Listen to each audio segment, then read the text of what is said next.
Fala galera, bem-vindo ao curso de Angular da DevMedia. Para você que não é inscrito no canal, se inscreve agora para você receber todos esses cursos na hora que estiver saindo.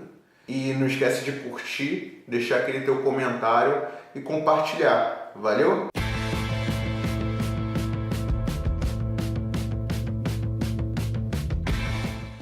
Olá e sejam muito bem-vindos a mais um curso do portal da DevMedia. Meu nome é Marlon Carvalho e neste curso nós te ensinaremos o que é o Angular, uma ferramenta que é muito utilizada para o desenvolvimento de aplicações web e também de aplicações mobile e desktop. Durante este curso nós te ensinaremos os principais conceitos desta ferramenta e esperamos que te motive a utilizá-la, se aprofundar ainda mais nessa ferramenta e, quem sabe, utilizá-la na sua próxima aplicação. O Angular é um framework escrito em JavaScript e criado pelo Google. Ele foi projetado inicialmente para a criação de aplicações web, só que com o passar das versões, com a evolução do framework, ele passou a ser utilizado também para a criação de aplicações desktop e mobile. A principal ideia por trás do Angular é a criação de aplicações que sigam o modelo de Single Page Applications. Isto não significa que você não possa criar aplicações seguindo um modelo convencional. Entretanto, para você desfrutar de todo o potencial dele, o ideal é que você crie aplicações seguindo este modelo. Mas você já ouviu falar alguma vez sobre Single Page Application? Para entendermos como funciona uma Single Page Application, vamos inicialmente analisar como funciona uma aplicação convencional. Neste tipo de aplicação, você tem um navegador, digita o endereço de sua aplicação, e o navegador vai fazer uma requisição ao servidor. O servidor vai analisar a sua requisição e vai dar uma resposta, que nada mais é do que HTML, JavaScript e CSS.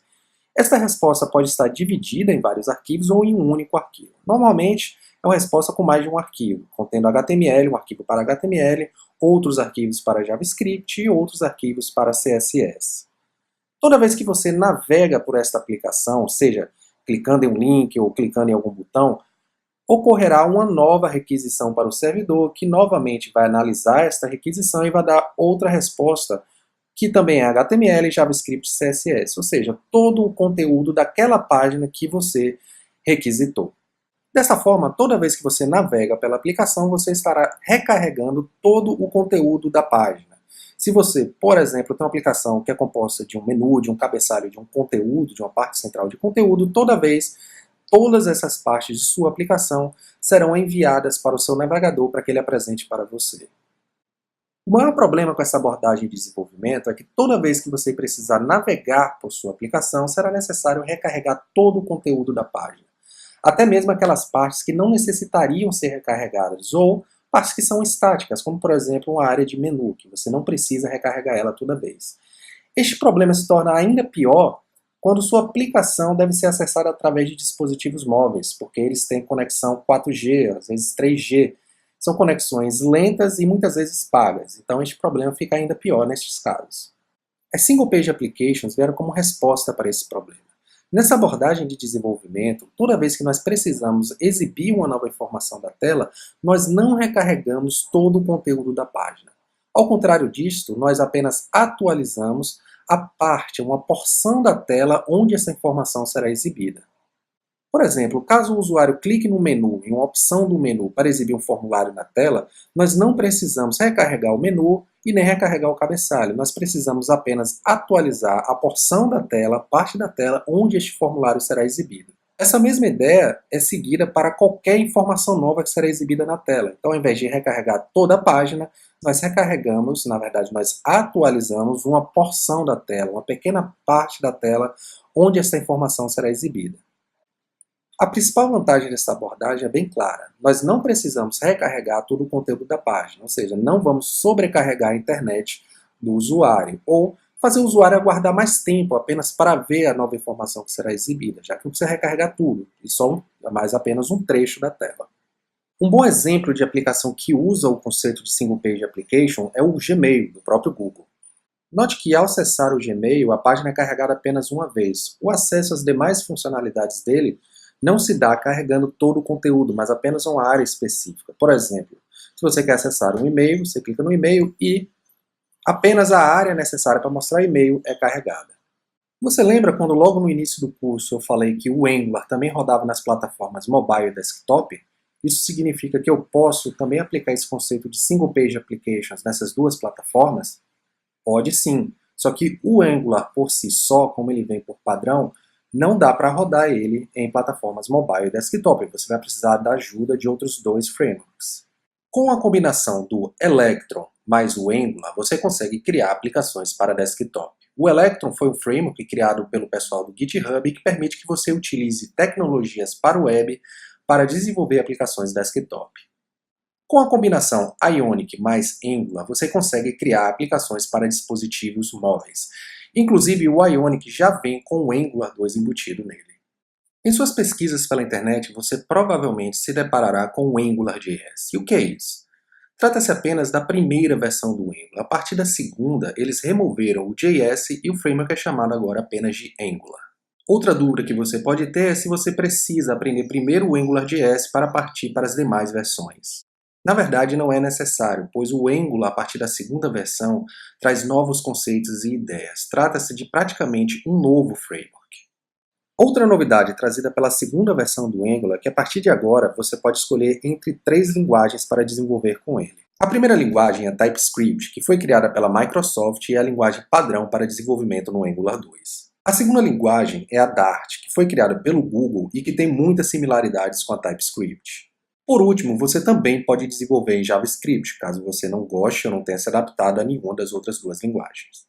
Vamos aprender agora as 4 principais ideias ou conceitos que estão por trás do Angular, que são componentes, rotas, diretivas e serviços. Começando pelos componentes. Toda aplicação que você escreve usando o Angular 2 é, na verdade, uma composição de componentes. E um componente é formado basicamente por uma classe que você escreve em TypeScript, lembre que também pode ser em Dart ou JavaScript, e um template escrito em HTML. Ambos são responsáveis por uma pequena parte, por uma pequena porção da tela.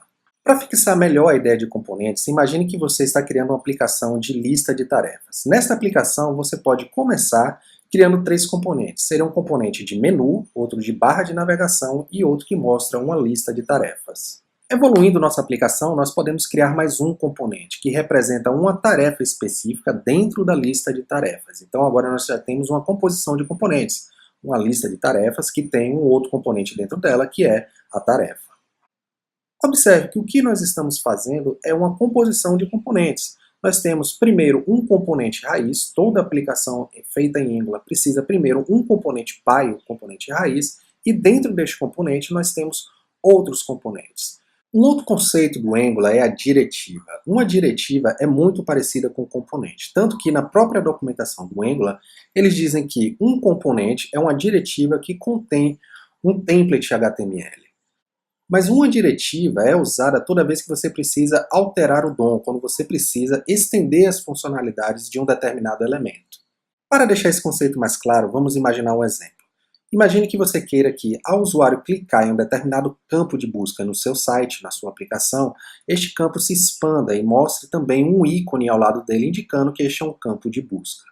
Neste caso, nosso campo tem 2 estados. O primeiro estado é o estado normal, quando ele não está clicado, e o segundo, quando o usuário seleciona um campo para digitar algo. Então ele fica expandido e mostrando um ícone. Note que nós poderíamos fazer a mesma coisa usando a ideia de componentes, mas para facilitar, nós vamos criar uma diretiva para isso. Uma diretiva no Angular nada mais é do que uma classe. E para aplicá-la a um determinado elemento, você deve, no seu código HTML, informar no elemento que vai conter essa diretiva o nome dela, que neste caso aqui a gente nomeou como busca. Então, mais uma vez para deixar claro, você cria um componente para representar uma porção da tela, um elemento visual na tela, por exemplo.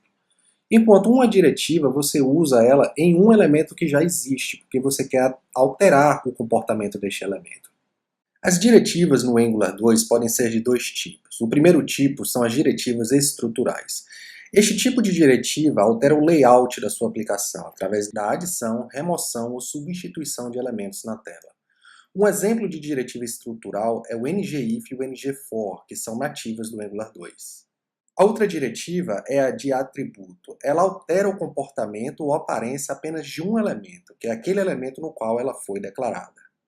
Um exemplo dessa diretiva, e que já é nativa do próprio Angular, é a ngModel, que faz um data bind de um campo ou de um model que está no seu componente para um campo da tela. Após as diretivas, nós também temos os serviços, que é outro conceito-chave no Angular. Com os serviços, você encapsula toda a lógica que não está diretamente envolvida com a parte visual das telas. Por exemplo, se você tem acesso a APIs para obter informações e exibir na tela, o ideal é que você faça isso através de serviços.